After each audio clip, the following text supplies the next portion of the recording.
আমাদের সাথে যুক্ত হচ্ছেন বাংলাদেশ শিপিং এজেন্টস অ্যাসোসিয়েশনের senior vice president Syed Iqbal Ali Shimul. জনাব শিমুল, অসংখ্য ধন্যবাদ। একাত্তরের অর্থযোগে আপনি যুক্ত হয়েছেন। আমরা স্বাভাবিকভাবেই জানতে চাই যে নানা রকম উদ্যোগের কথা আমরা এর আগেও জেনেছি এবং নানা রকম উদ্যোগ নেওয়া হয়েছিল বিশ্বের ব্যস্ততম 100 বন্দরের তালিকায়, যাতে বাংলাদেশে চট্টগ্রাম বন্দরটি থাকে, কিন্তু সেটি সম্ভব হলো না। কেন হলো না বলে আপনার কাছে মনে হলো?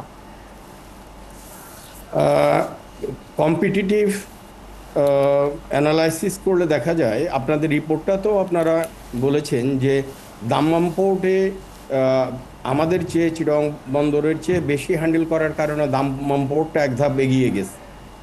সো এইখানে বিশ্বের ব্যস্ততম বন্দরগুলোর সাথে আমাদের কম্পিটিশন করতে হয়। আর তাছাড়া আরেকটা জিনিস হলো যে আমরা কিন্তু সাইড পোর্টের একটা বন্দর, আমরা মেন পোর্ট না। কারণ আপনার এই রিপোর্টেই আপনারা বলেছেন সাংহাই অ্যান্ড সিঙ্গাপুরের কথা, সাথে সাথে হংকং এবং আমাদের পাশের দেশে ইন্ডিয়াতে যদি বলি নবসেবা, মুন্দ্রা, এরা তো প্রচুর হ্যান্ডেল করে এবং এদের এক্সপোর্ট ইম্পোর্টের পরিমাণ আমাদের তুলনায় বহু গুণ বেশি। দেশও বড়। আর আমাদের যেটা সমস্যা সেটা হলো আমার ইম্পোর্ট এবং এক্সপোর্ট ভলিউমের উপরই আমার ওভারঅল পারফরমেন্স নির্ভর করবে। তো ভলিউমের দিক থেকে যদি আপনি কথা বলেন, তাহলে গত বছরের তুলনায় আপনারা নিজেরাই রিপোর্ট করেছেন 7.4%, আমাদের হিসাবে 7.36%, একই কথা। কিন্তু ব্যাপারটা এরকম যে আমার পাশে যদি এখন কম্পিটিটিভ বন্দর ধরেন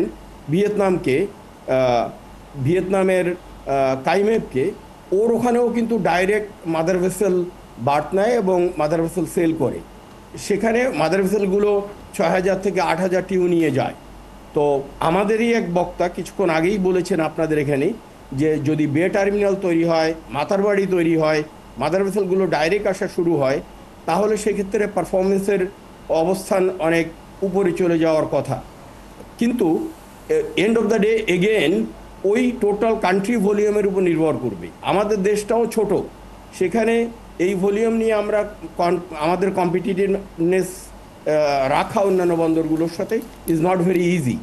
ইভেন দো আপনি ওই পুরানো কথাই ফিরে যাই যে 7.36% যে আমাদের ইনক্রিমেন্টাল ভলিউম আছে, এটার পরও আমরা পিছিয়ে পড়ে গেছি। ইট ডাজন্ট লুক লাইক যে না আমাদের পারফরমেন্স খারাপ। এই জন্য পারফরমেন্সের ইয়েটা যদি টিউ বেসিসই হয়ে থাকে, তাহলে কিন্তু আমাদের বন্দর বর্তমান যে গত বছর যে অবস্থায় ছিল তার চেয়ে ভালো অবস্থানে আছে অ্যাকর্ডিং টু দি পারফরমেন্স।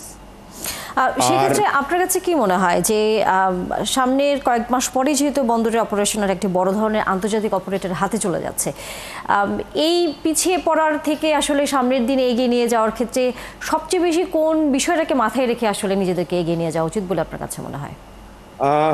না, এইটা তো ইনফ্রাস্ট্রাকচারাল ম্যাসিভ ডেভেলপমেন্ট দরকার।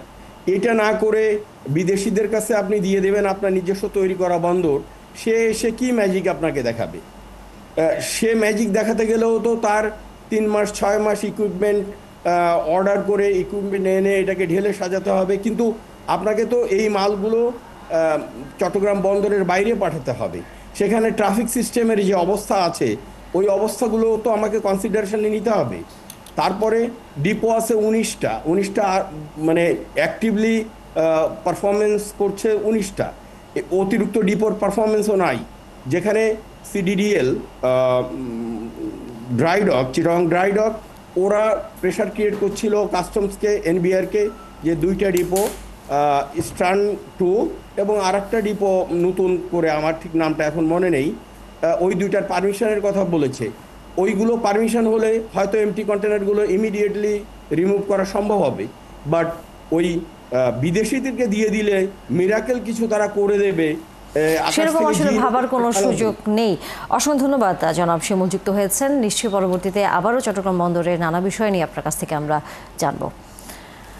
দর্শক, আমাদের সাথে অতিথি হিসেবে ছিলেন বাংলাদেশ শিপিং এজেন্টস অ্যাসোসিয়েশনের senior vice president Syed Iqbal Ali শিমুল।